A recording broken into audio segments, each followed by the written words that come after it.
Today is not a day to celebrate, but the arrest of Richard M. Allen of Delphi on 2 counts of murder is sure a major step in leading to the conclusion of this long-term and complex investigation.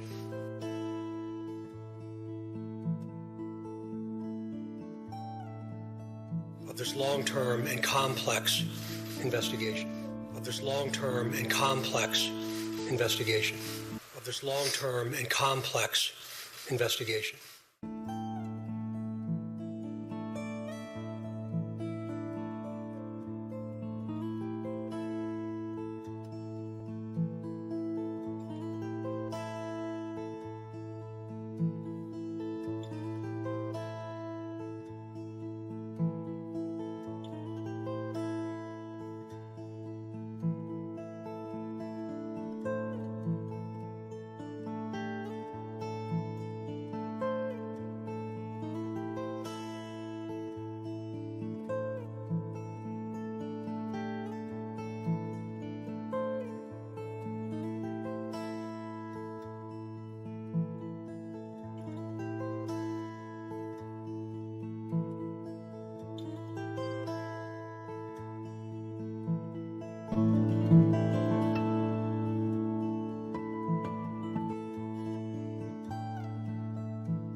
Hello guys, and welcome to the Transparency.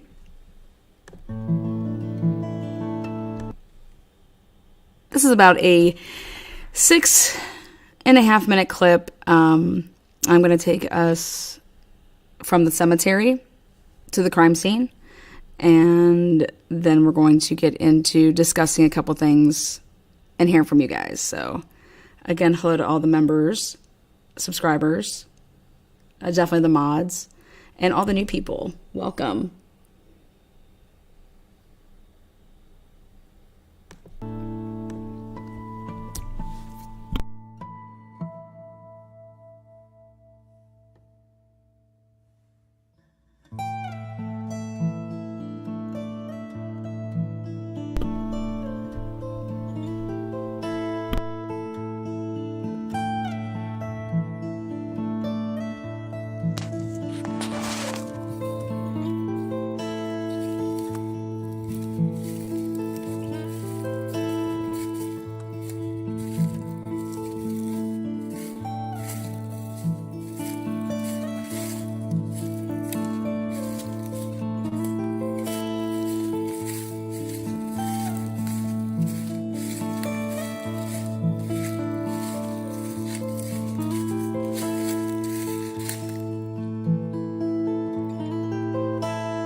There you can see the water.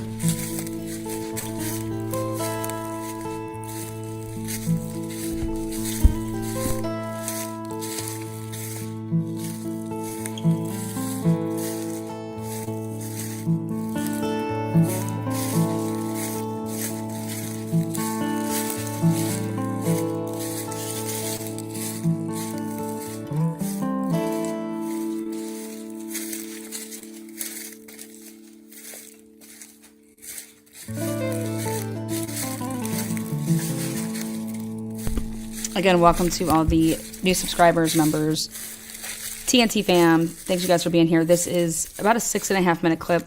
We're almost getting to the end. And this would be the walk from the cemetery to the crime scene. And then I'll go a little bit further just to show you where the water's edge is.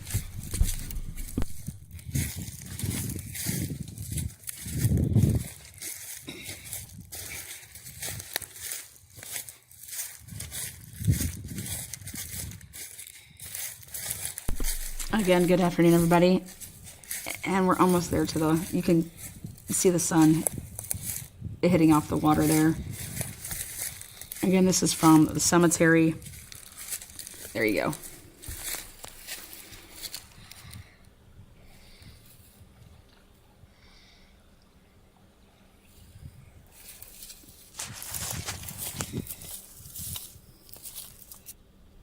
Okay. Now, remove.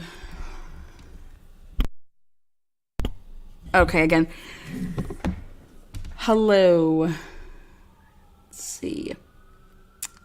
One other thing I wanted to show you guys before I get started about talking about Keegan's interview that happened on August of 2020. I guess I'll just announce it right now. There was a... Can you hand me that probable cause over there? I think it's... The probable cause was typed up in 2017.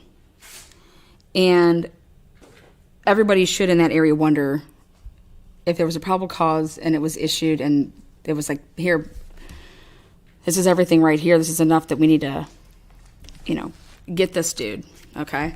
And it was, let's see, yeah, Trooper David R. Vito of the Indiana State Police Department, being first duly sworn upon oath, says that on February 25th, 2017, in the county of Miami and in the state of Indiana, and at 67 East Canal Street, Prue, Indiana, 46970, and then, the following, this is the probable cause affidavit. And then this is all typed up. Well, I went through it, and I noticed at the end, it's on the second to last page. How did that happen? You just don't know how to handle things fresh.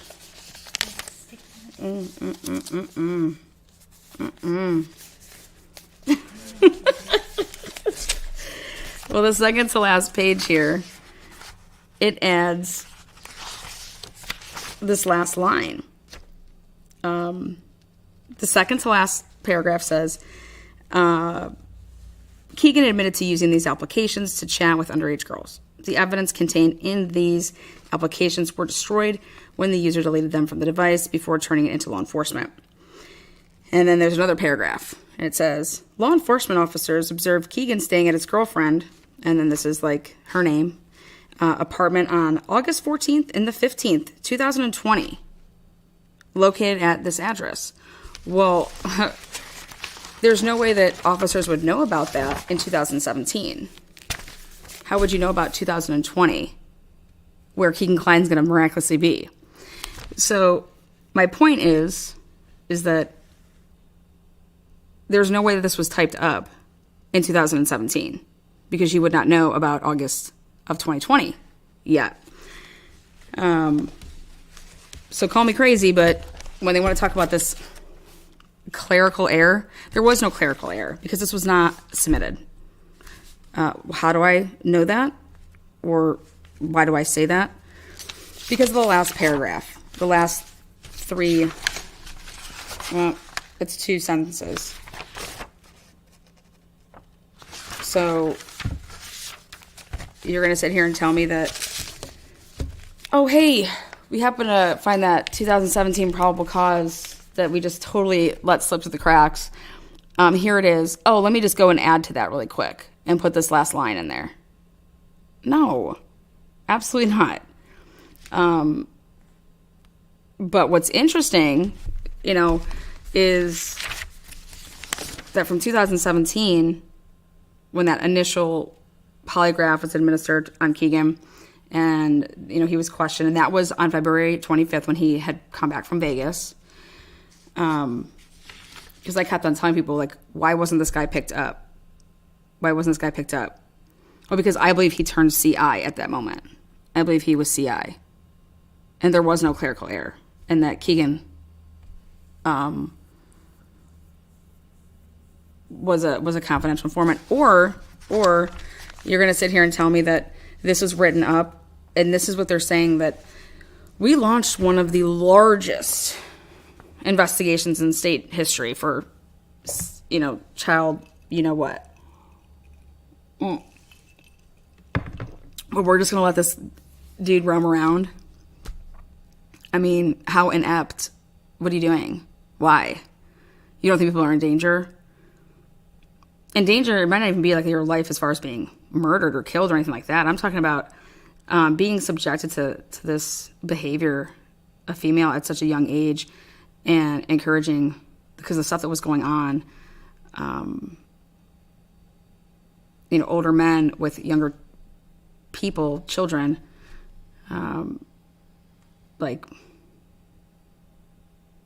that just, these are the type of people that you don't let just be. Especially when we're talking about a ring. That's multiple people. So when they want to talk about that this just slid through the cracks and that it was a clerical error, that is flat out not true.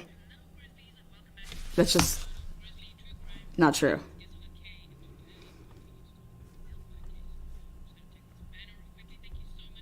Can you hear that? What?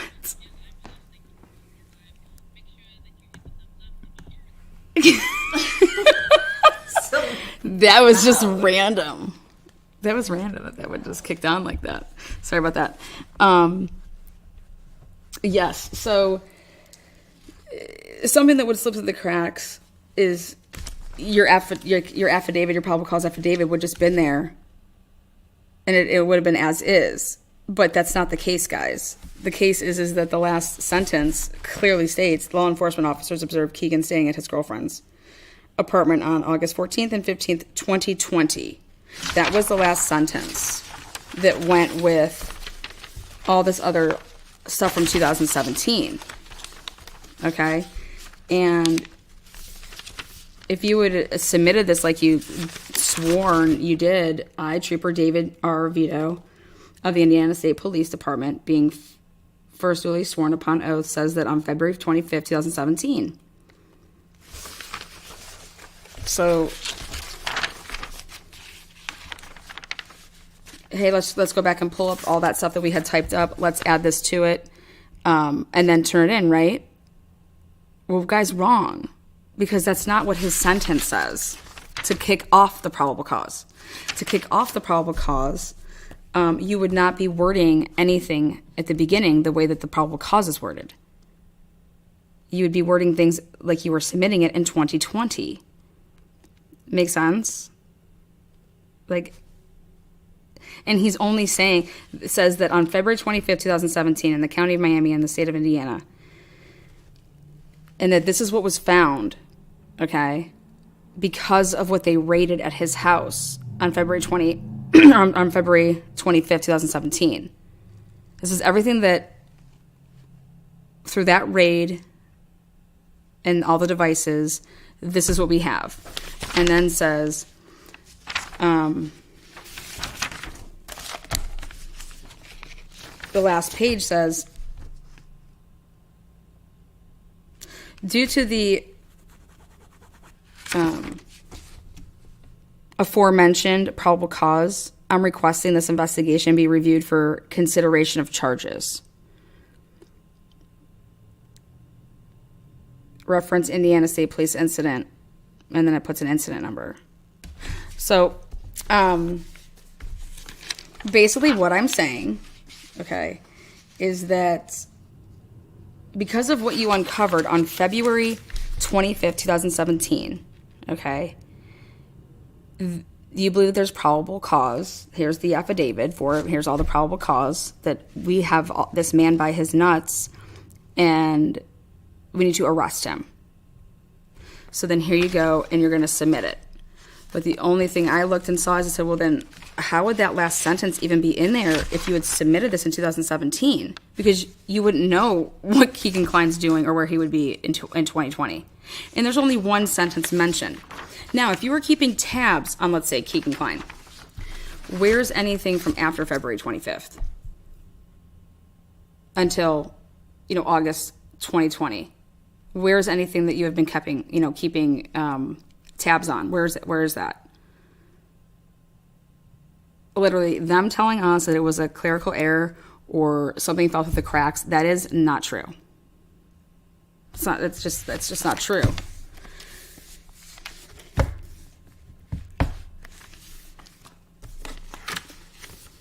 How does something like this fall through the cracks? Well, we had to investigate it. So you investigated it for 3 years. Then where's anything to do with that part of investigating? Where's more of 2017? What was Keegan doing? What was maybe his father doing? If you're keeping tabs on this because you're investigating it. But there's nothing in here besides everything that you gathered on February 25th, 2017. There's no other information. Everything from that raid is the only thing in the probable cause affidavit. Except for the last line, where it says where he's now staying, August 2020, which you would not know in February, or in, when was it? So everything that they're telling us is a lie, basically, guys, is what I'm saying. Okay, nothing fell through the cracks.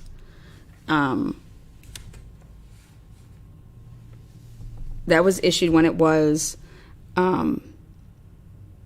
because it's complex. And because they were working with the Delphi homicides.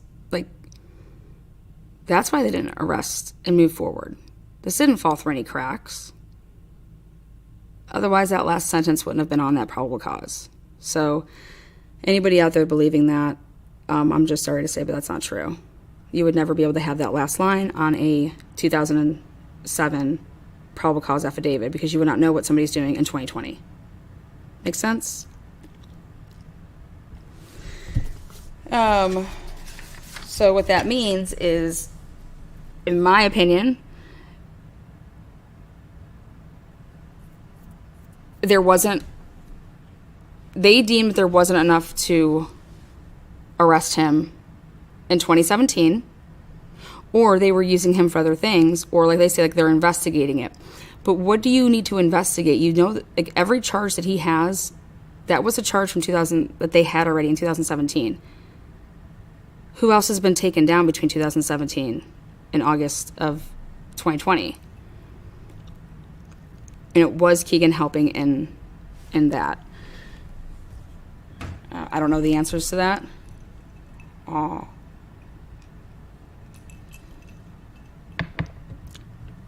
But I do know that they're not being honest with us. And then if Keegan had anything to do with the murders in any type of way, you got to think to yourself, okay, they arrest Allen, name out of the blue, right?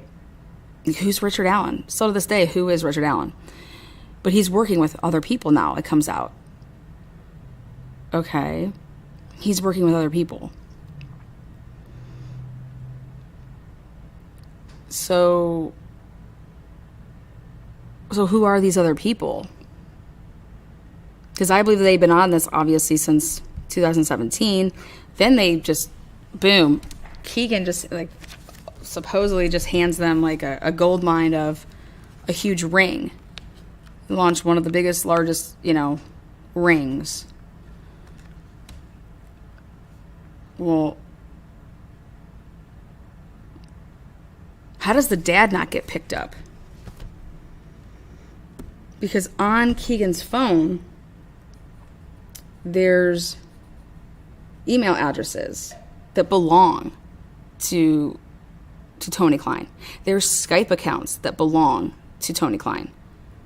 You're telling me that the police, as creative as they are, okay, they're picking up 60-year-old mothers, okay, for having drugs inside a home that they know damn well aren't their drugs, okay, but they know they're the kids' drugs. But hey, we can charge you with nuisance because you own this home.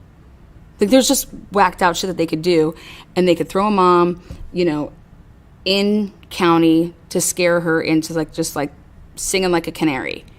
Well,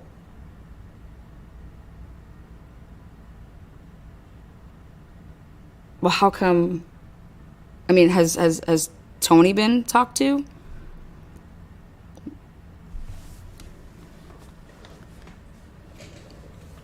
How about all these email addresses? How about all these accounts? Because they're using Snapchat. I mean, who do they belong to? Law enforcement has to know this.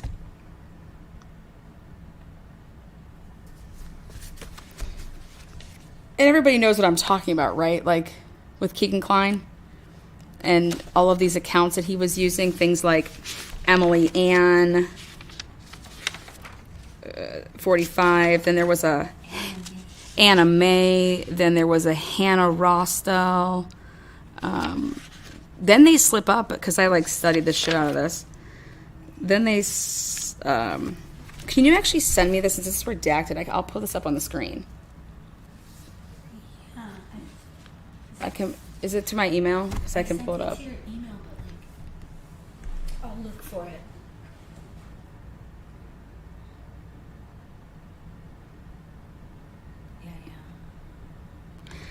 Yeah. Absolutely, Keith. Absolutely. What makes, a guy with no priors, nothing involved with this, go off and just, kill two girls? Well, clearly that's not what happened, because the prosecutor said that they believe that there's others involved. But I was looking through all of the stuff with Keegan Kline. And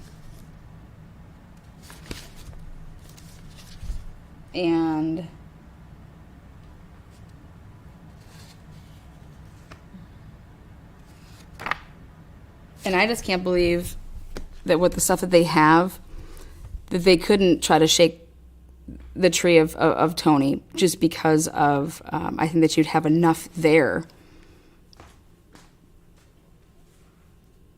But the phones were accessed using,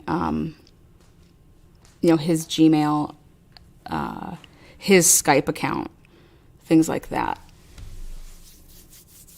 Now it'd be like a dad versus son. Well, yeah, my son did stuff with Chrysler for me, but I didn't, those are his phones. Those aren't mine, type of thing.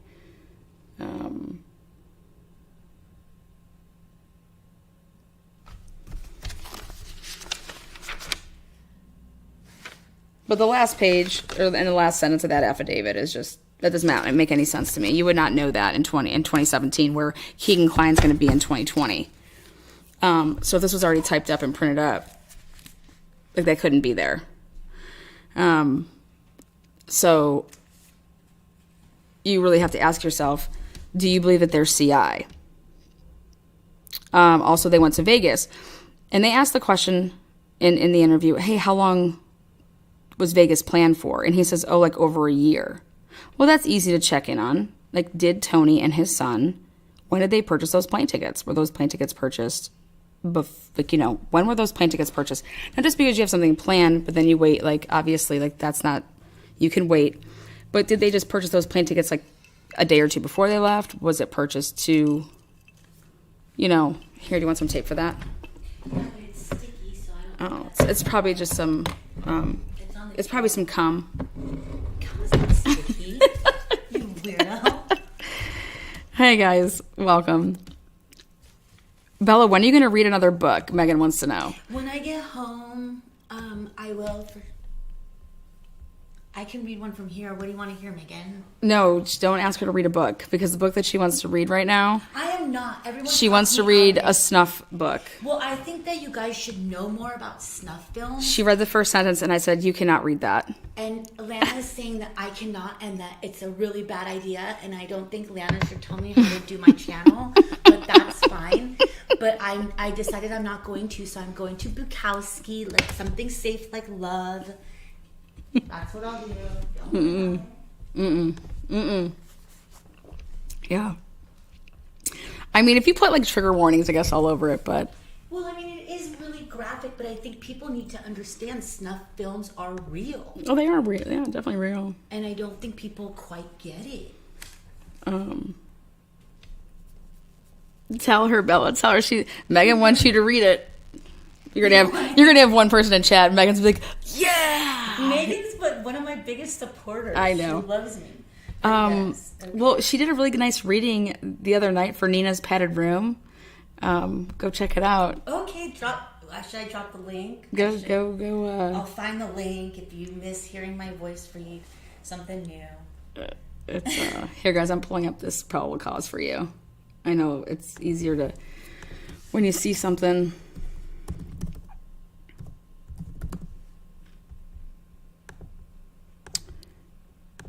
Let's see. There it is. Thanks for sending that over. Appreciate it. Appreciate it. Print out the last page so we can staple it. Okay, yeah, because I'm anal about that. My files have to be like in crazy order. Here you go. I'm going to share you guys with you now. Okay.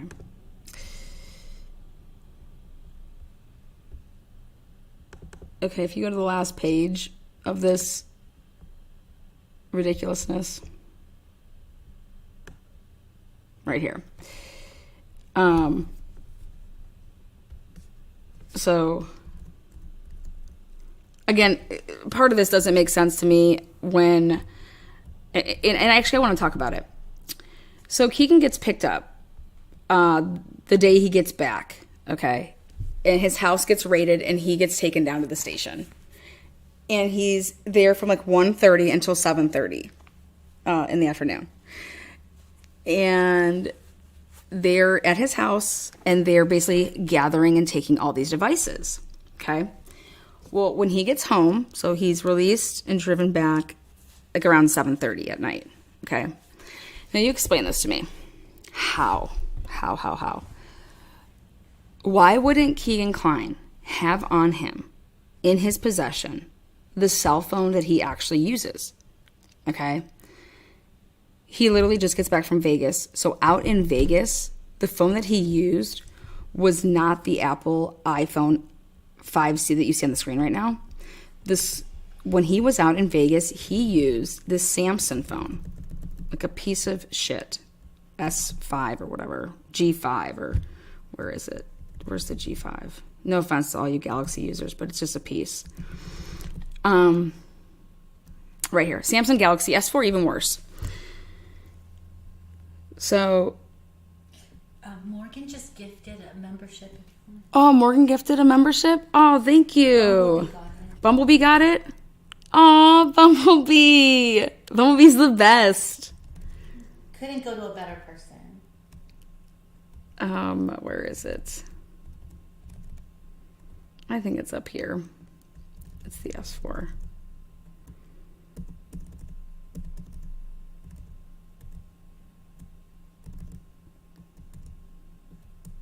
Here it is, S5. Okay, so he said his main account, his main phone was that iPhone 5C. But he doesn't take it with him to Vegas. It's like, wait, what? Why? Hi, Alice. Mwah. Love you. She's the best. Snuff Stories with Bella. They want you to start a new little, just so you know. New series. So here's this Galaxy S5. Now check this out. He was naming all of his phones, by the way. And this one, he listed as Kline photography, whatever. But he used it in Vegas when he was out there, February 23rd, 2017. He would have been 22 at the time. This device was not secure with a passcode. No passcode, just can get right into it. And in conversations that took place between the 23rd and the 25th, discussed meeting people in Las Vegas and prostitution. Okay. So if his main phone was the iPhone S5C or whatever, why wouldn't he have that phone with him in Las Vegas? Why wouldn't that phone be with him? Why wouldn't he be using it? To the point that when he gets off a plane and he gets to his house, boom, it's raided. Okay? To the point that they take him in and that they gather up all of his devices, anything that was in that house. And they do celebrate dumps on it, and then it says all this stuff, okay? So check this out. So when they're there and they're talking to him in February of 2017, literally 2 weeks after the murders, he's being asked about the girls, basically. And it goes from 1:30 till 7:30. Then they drive him home. Now you tell me, he says when he gets home, he realizes that, oh, they didn't grab all my devices. Here's my 5C, my new iPhone 5C. And I've looked it up. When was that 5C? 08, June. Was that the 5C though? Can you double check? We can check. Double check on the 5C when it was when it launched, the launch date. So there's just miraculously this phone, one item, and it was his like main go-to phone, but he didn't take it to Vegas. September 30th, 2013. 2013. Okay. Yeah, see, I believe that these are all old phones that other people were using, aka his dad and stuff like that. But when I went and looked, I was like, now what type of a guy doesn't take his main phone to Vegas, okay? But then more importantly, he gets back, so check this out. He gets home, they took all these other devices, but here's this Apple iPhone 5C. This phone was named Keegan's phone, and was the phone that he turned in to the Indiana State Police. The phone was last utilized on approximately February 27, 2017. Keegan would have been 22 years old at the time. This device was secured with a PIN code. There were numerous usernames and email addresses located on this device. And there was like all this redaction, okay? Which I believe I can unredact. But for right now, we'll just let it stand. But that's a lot to redact. That's like a lot of things that you're listing, as far as usernames and what have you. The user of this device used Facebook, Instagram, MeetMe, Snapchat, and Twitter to communicate or chat. Much of this data from these applications was deleted from the device. The examination found because a Cellbrite dumped it. Multiple still images saved to the device and depicted females posing nude. I'm not going to read that. Okay, but they based it off of this. On approximately at 9:48, the user cleared or deleted the Safari web browser. Some of it was able to be recovered. While looking over the digital forensics, I noticed the user of the Apple iPhone 5C deleted multiple items off of the phone before turning it into law enforcement. So that means, and this is what their sweet investigation was part of the probable cause. On February 25th at approximately 7:30, that's when the polygraph was concluded and the law enforcement people take him home because he didn't drive. The digital forensics showed that approximately 9:19 p.m., the user of the iPhone 5C started to uninstall and delete apps. So he's basically saying right when he got home, he goes and he gets this phone. And he starts deleting, these applications. But I'm saying, how does law enforcement totally miss this phone? Like, where was this phone? And when he's being questioned in August of 2020, he says, yeah, when I got home, the phone was on top of the microwave. Okay. And the officers like agreed with him. They're like, yeah, that's probably the most honest thing that you have actually said here today. And I'm thinking, well, I have a question for you guys. How did you not see that? You grab all this other old crap that you have, but you're not going to grab this 5C. Like, I don't believe it was there. I don't believe the reason you couldn't get it is because it wasn't there. Okay. But then, you know, they're able to see what time somebody was doing this stuff, when these deletions were happening.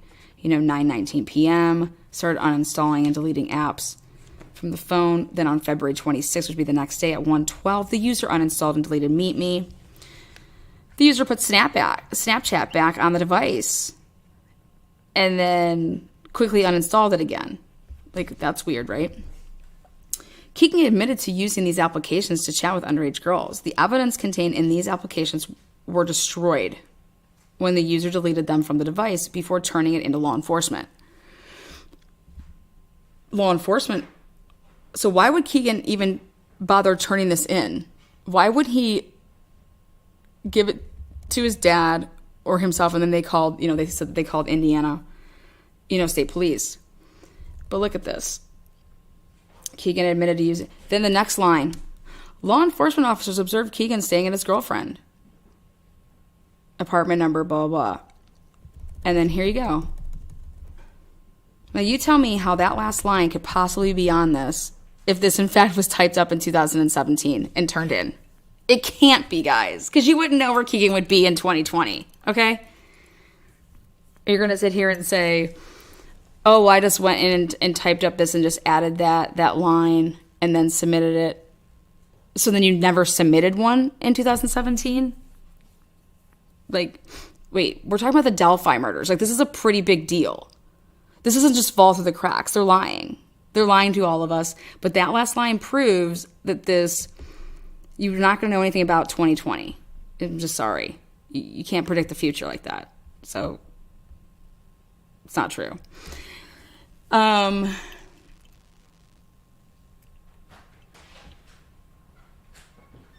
So I want to know, you guys, where do you think this 5C phone was?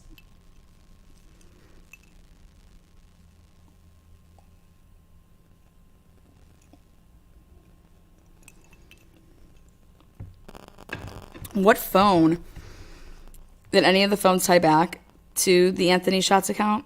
Or was it just that user profile went back to Keegan? I'm just curious what you think. Oh, hello, Angela. How you doing? I'm looking at chat here now. Hello, everybody. Hello, Mark.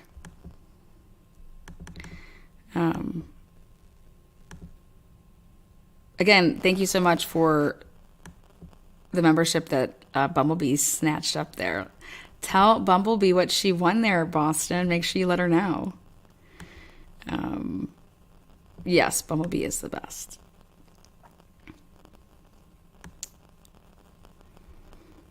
But I mean, you just gotta kind of think to yourselves, guys, here. You have this phone. They didn't take it, right? Why wouldn't you just pitch it in the water? Where'd this miraculous phone come from? Well, I think it came from Tony. Because, guys, I can prove that he didn't take that phone to Vegas. So where was that phone? His new phone that he got. Where was it? Was it, 2017, lands from a plane, literally gets home, and then he's swatted. But his 5C, the new phone that he got, that just wasn't there. Oh, wanted to send another shout out to my go-to girls, Lana Bella. Oh, thank you. Hope this helps. You do such a a deep dive every time for us. You are a very hidden gem. I like that word, very hidden gem, especially with this case. Keep me off that radar. Some crazies out there. I do want to say I had no idea that, I don't know if she was by Tara or Tara, German. I want to wave my proud gay flag. She's married to a woman named Amanda, and they raise a nice blended family together.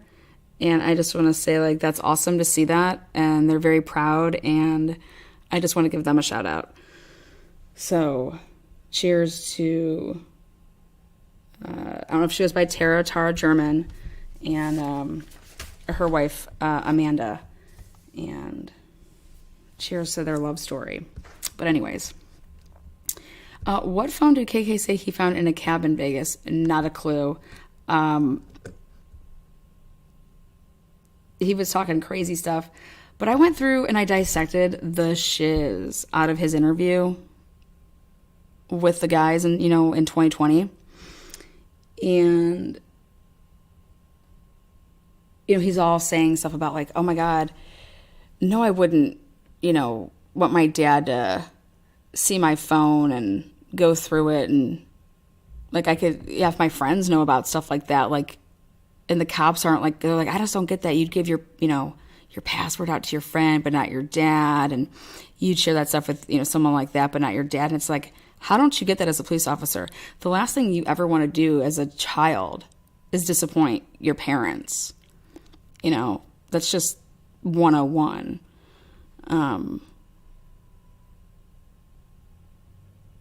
So the cops being like, that just really doesn't make any sense to us. Well, he doesn't want his dad to know because he's clearly embarrassed by what he's doing, right? So I think that's perfectly, normal. You do stupid things with your friends. But there's other people out there that are like, no, he's covering for his dad. He's covering for his dad. Well,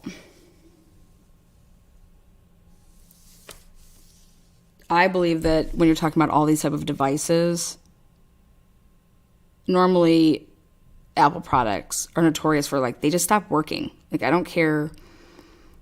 If you're not updating it all the time, and like, that's the whole point of Apple. Like, you're buying a new phone every 2 to 3 years. I don't care if you want it to work properly. But he makes a really good point when he says, especially my Apple products, like when I got a new phone, everything was like downloaded from the pre-existing phone. It was like then on that phone, from like iCloud. So he was really like not understanding when the cops were like, you're using multiple devices to like communicate with each other. And he's like, what? Like, he's not getting that. But he's not getting it for a very good reason, because he's like, no, I'm not. Everything's just that was in my other devices is in this now new device, because it's, what do you want to call it? The iCloud, basically.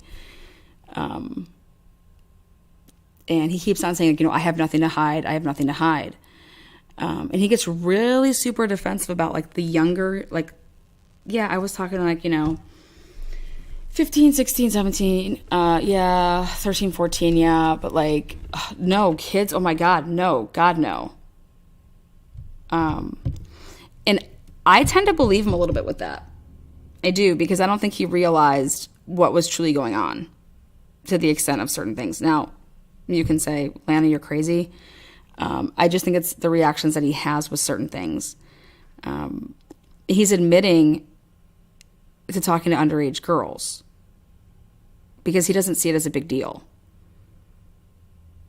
But when you're going to start talking to me about, wait a second, now that's totally in a different ballpark. And I think that's the type of reaction that he has, is like, he doesn't realize, once you say you're talking to underage girls, but that's not how his mind was working. And again, this is my opinion from reading those transcripts. They were really in depth. Morgan totally planned for Bumblebee to get that, by the way. She has the way over YouTube like that. BL, hi BL, love BL. Hi Jen. I try to do some variety at my time so I can see my across the world people.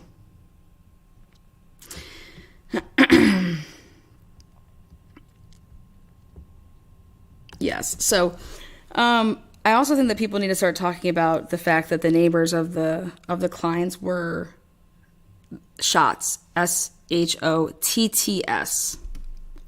Okay, that needs to start being talked about. How could the name Anthony Schotts literally have nothing to do with the fact that the neighbors, when I say the neighbors, like, yes, Canal Street. And there was a kid, Keegan's age, or right around his age. A lot of trouble that boy has gotten into, and his last name is Schotts. So, depending on if people's Wi-Fis were password protected or not, depending on, I could get on my neighbor's Wi-Fi right now if they didn't have a password on it. Also, who's to say that, like, I'm not cool with my neighbor, and when I'm at their house, I'm like, hey, what's your Wi-Fi password? And so, like, I get on your Wi-Fi. Well, then when I come over to my house, I stay on your Wi-Fi. And so I'm doing stuff, but it's, like, going back to, your Wi-Fi, not mine. So when they're going to talk about how complex this is, I think, like, stuff like that's going to come up.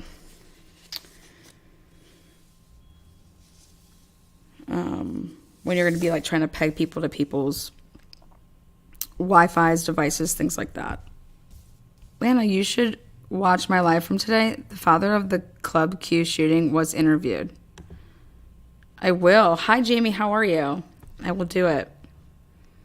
I just wanted to come on here for, a quick little hour live just to mention some things that I think we shouldn't be fools to. And that's going to be the fact of the 2017 probable cause affidavit. I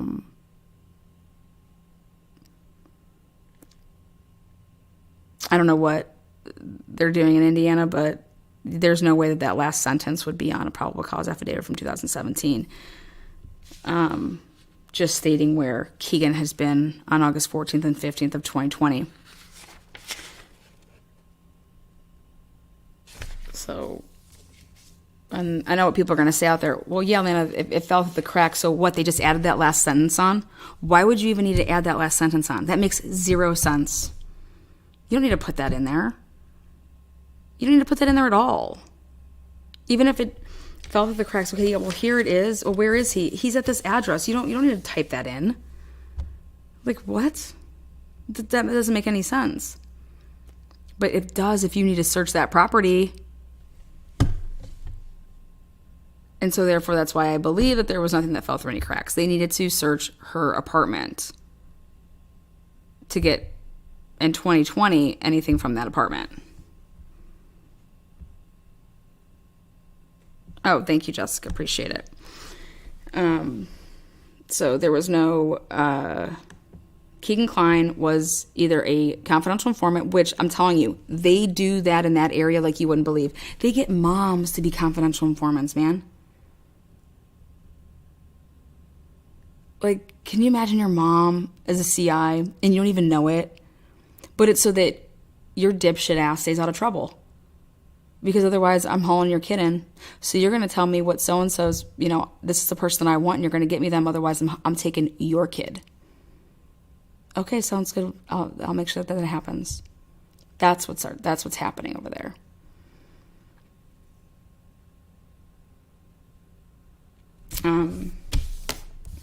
I think it's a big thing in Indiana for people to act like they're rap stars and rappers with their, like, Facebook lyrics. Like, they just, like, write, a social media post and it's like a lyric from, like, a rap song.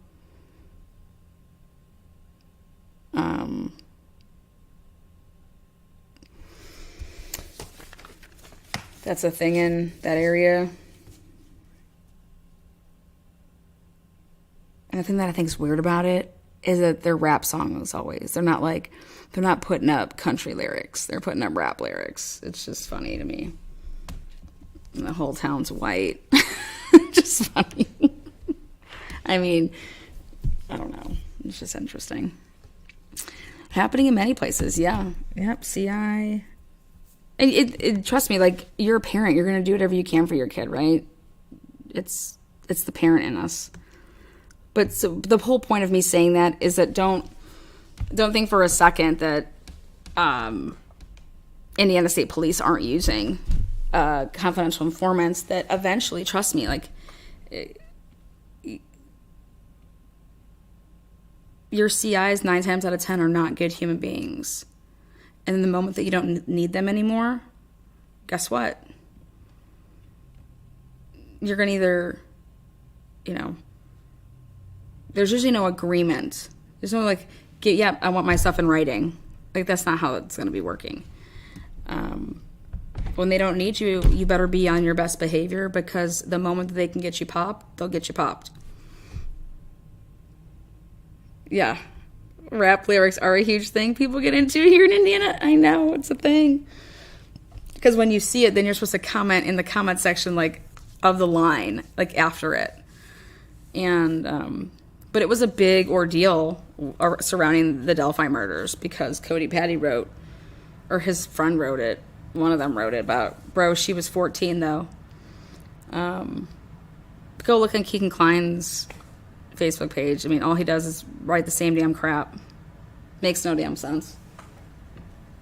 But they just want you to write in the comment section, like, the next line. It'd be like me writing a Tupac lyric, but Tupac's is the shit. Like, if you want to quote any rappers, you need to quote, like, Tupac. Eminem's a lyrical genius. Tupac. Lil Wayne.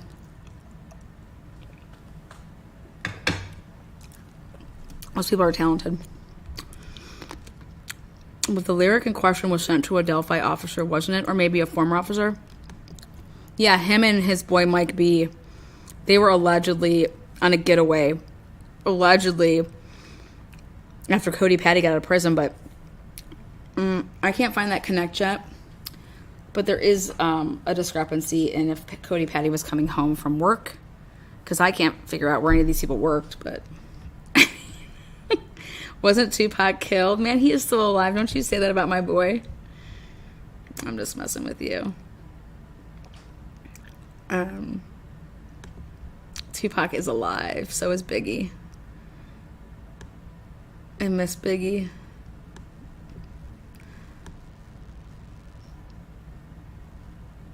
I like when they just, like, go at each other. It's kind of like YouTubers in a way. When the rap stars go at each other. And they put them in, like, their lyrics. That's funny. How's Hot Ham Radio doing? How are all of you guys doing on this Monday? What do you think so far? We haven't heard anything about any decision on the probable cause.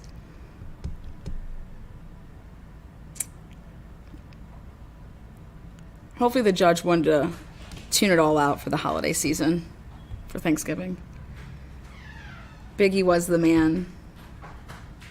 They're talking about amending it. I don't know if that didn't come out yet. Oh, Jen is hoping that Mac Miller is still alive.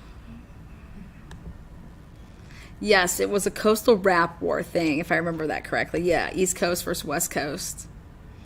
And then who's banging whose wife and stuff like that. I had sex with your wife, and not in those words. He's talking about, I want to see you deceased. You guys remember that beginning?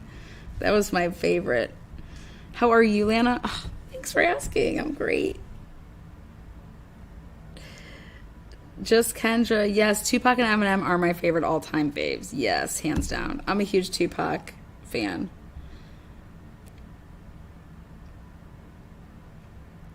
I had a fabulous Thanksgiving, so with the fam, so it was good. Please prove that Tupac and Biggie are alive. Yeah, that's definitely not going to take up my time. I was more or less thinking that I could go after proving people that were responsible for Abby and Libby's death and getting the $250,000, putting it in a college fund for my kid.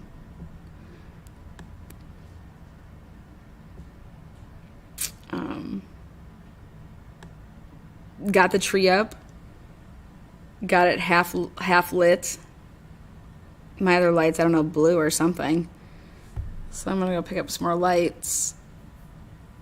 And then it's tradition to put, like, you know, the ornaments on at certain points. So yeah, love the holidays. I think the Idaho 4 is just a complete mess right now. I feel really bad for the parents.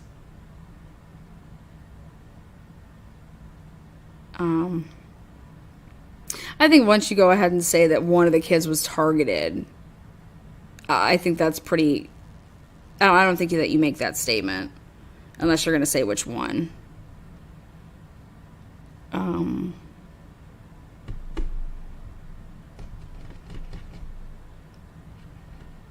I think you got some...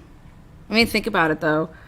It's a quadruple murder. I mean, so it's not like you're just dealing with one homicide and just that set of parents. You got 4, and now you got all their, you know, parents, which it's like, it could be step parents, you know, all that. So,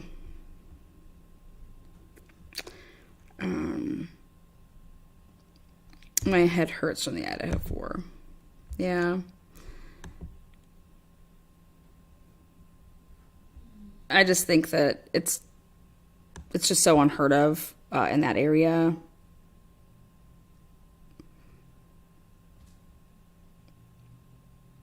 I also question,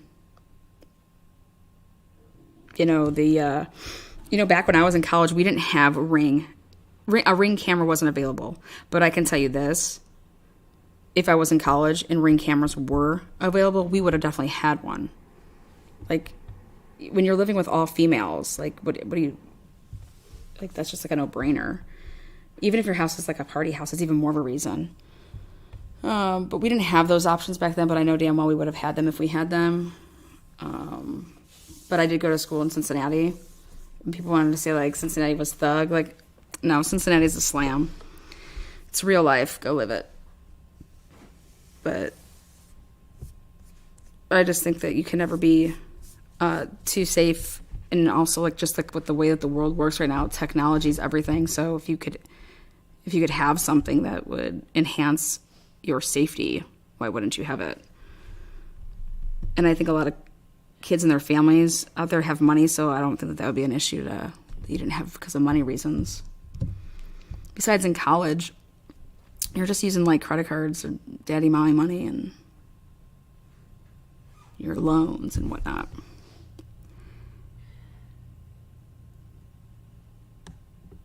So yeah, the last thing I want to mention, because I'm doing a big blowout live over it, which is going to be I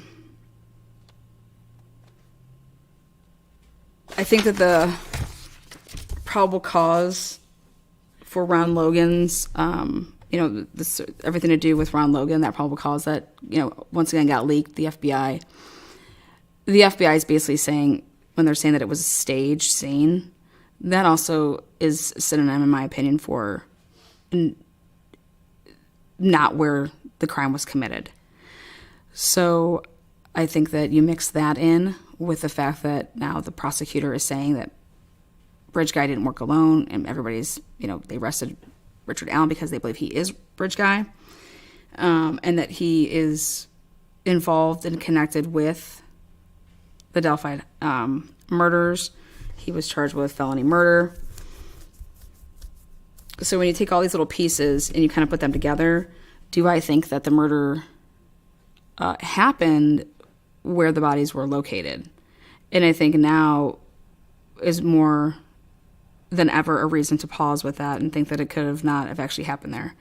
Again, I never saw the scene. I don't know. There can still be a lot of blood at a scene and that not be the initial place where it felt like, felonies happened, things like that. Sadly, days of not locking your doors are over, no matter where you live. Yeah.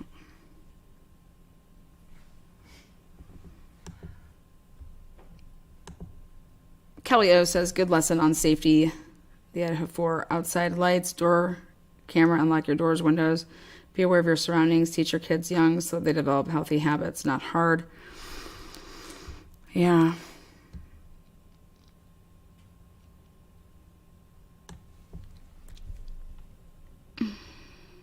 You know, something that I learned not too long ago was,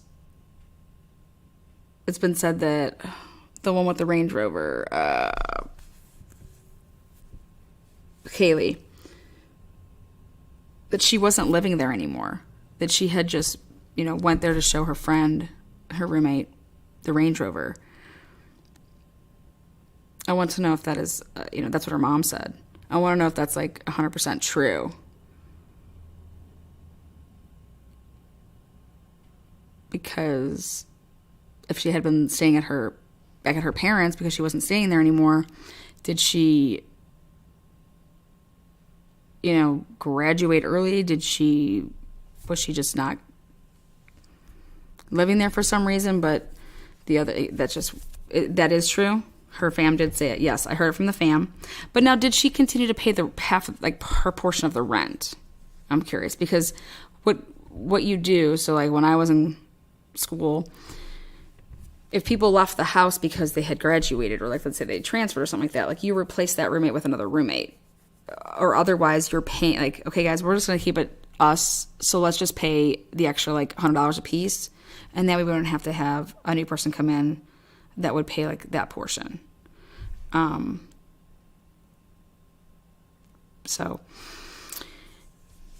Because if we're going to talk about someone being targeted, guys, that to me would lead to more leaning towards her, and the fact that people would have seen that, she's in town, and that would be like an opportunity type thing. Lana, after last night's live, what would you think if stuffed animals were found near the girls in the woods?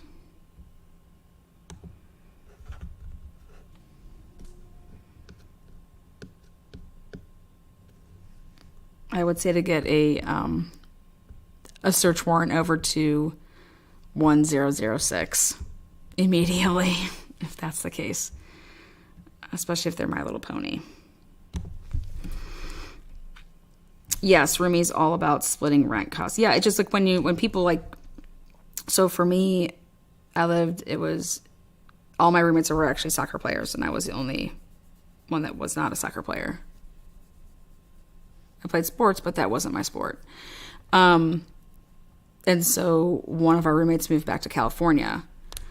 And when that happened, we got a roommate, another soccer person that was from Texas.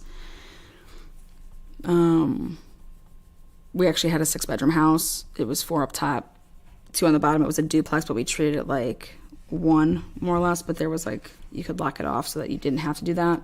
But we had like 6, just like how they had 6. We had a balcony.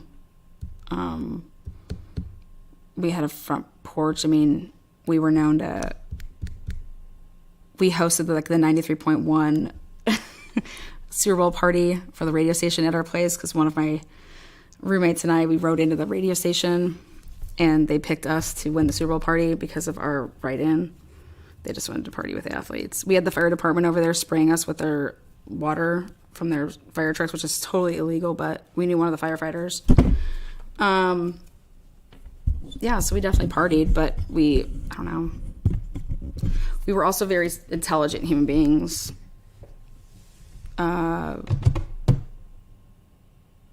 Athletes look out for athletes. Normally sororities look out for sororities, fraternities. I lived with all the athletes. We would always look out for each other. But definitely if someone was leaving,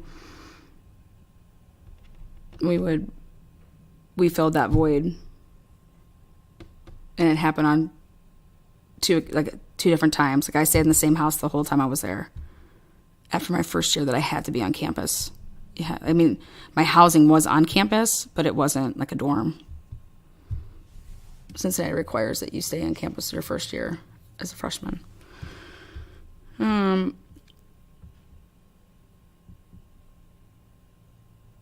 speaking of soccer, there you go. I saw that the guy from, it's an LLC corporation that owns that house, so I don't know if it's multiple people that own the house. So, yes, what t-shirt contest made of winner? Oh, we did wild stuff. We did wild things.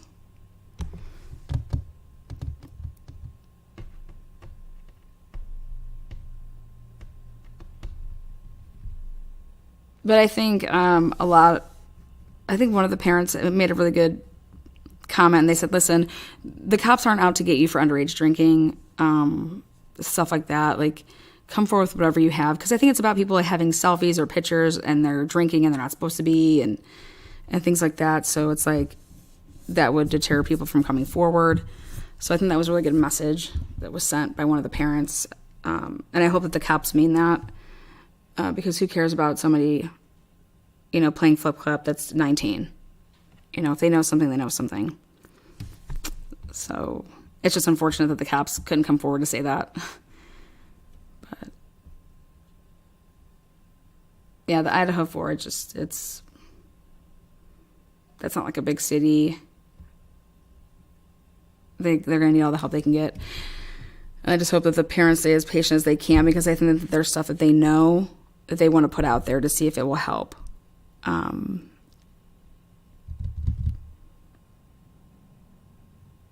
But I would want to know if my kid was targeted, and I would want to know if I was like... I thought what was weird is that the other kids weren't talking to the parents, the other survivors. Yeah, she had a job for January. Yep, she was moving to Texas and taking the Range Rover with her. Now, I've said this before, as far as that goes, I don't know if I would ever tell my parents if some guy bought me a Range Rover. I could make it seem like that I bought it. Maybe he just paid the down payment. I don't know, but maybe he co-signed on it. But I could see myself not telling my family that. Especially if it was like an older person.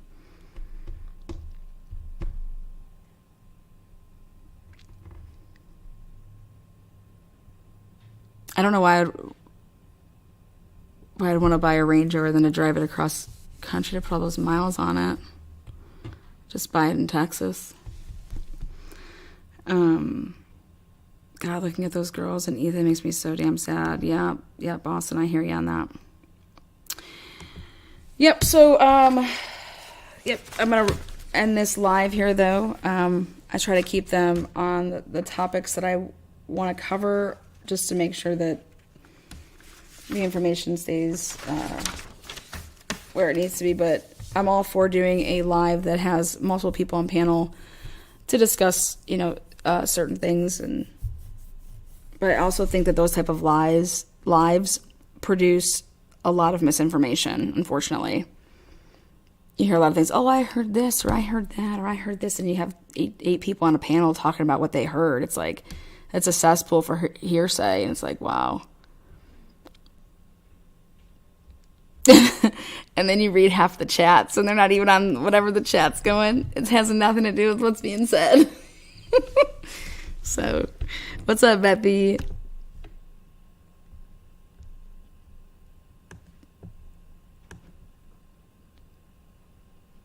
But I hope all of you guys are staying warm, getting your Christmas shopping on. Do something nice for somebody. And thanks again for the super chat. Thanks again for the membership purchase. Bumblebee got it. That's so cool. Happy for her. And hopefully this helped you get through your Monday. Happy Monday. Happy Monday. Yeah, I'm going to head over to Easton. So if you guys want to stalk me over there. Don't tell me. What the hell's wrong with you? I'm going to Easton. If you guys want to come stalk me. Just say like a strip club. Yeah, I'm going to a strip club, guys. So go ahead. Go there. In Easton. In Easton. They don't even have them there, I don't think. Who knows? Hi, Jeep Girl. Again, hi, everybody. Thanks for being here. And if you did not see my live last night, you need to see it.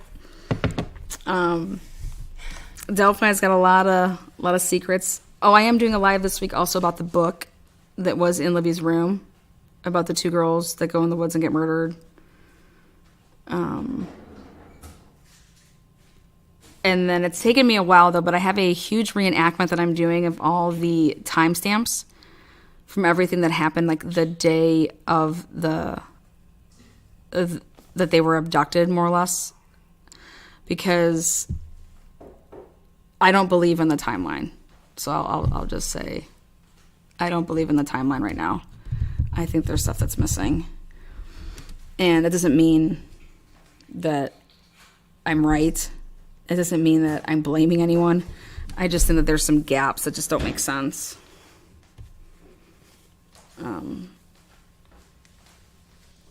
Like, who called? I just want to know who called. Here, yeah, can I get some more of that? I will. Can anybody tell me this? Who called somebody and said, "Hey, I saw them at the basketball, like at the gym, like watching the basketball game," or, you know, like, I just want to know what time that happened. I want to know even how that happened. But, like, think about that. If those girls were in a gym watching the basketball game, I don't think there would be any reason not to be answering your phone.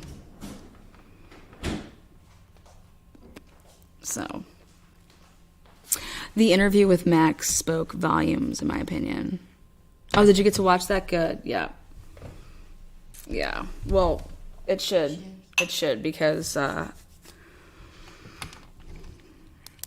just think this whole time they've been on this Anthony Shots red herring, in my opinion. But hopefully it leads to people being yanked off the streets that are these big pedophiles that don't need to be anywhere around our kids. So, Jeremiah, best man ever. My girl Alice from Pittsburgh, love you. I will see you guys soon.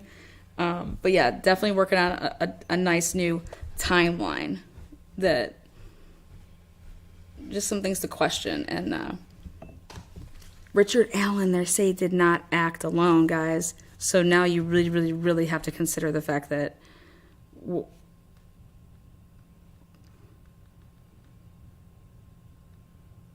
that this was a plan. This was premeditated. This wasn't some random guy walking along. Oh, you know what? I feel like killing today. 2 girls. And then 5 years later gets picked up. You know? Because he's some serial killer. Nope, nope, nope. And right now, I'm 50-50 on even if Alan had anything to do with it. So, take care. Until next time. Ciao.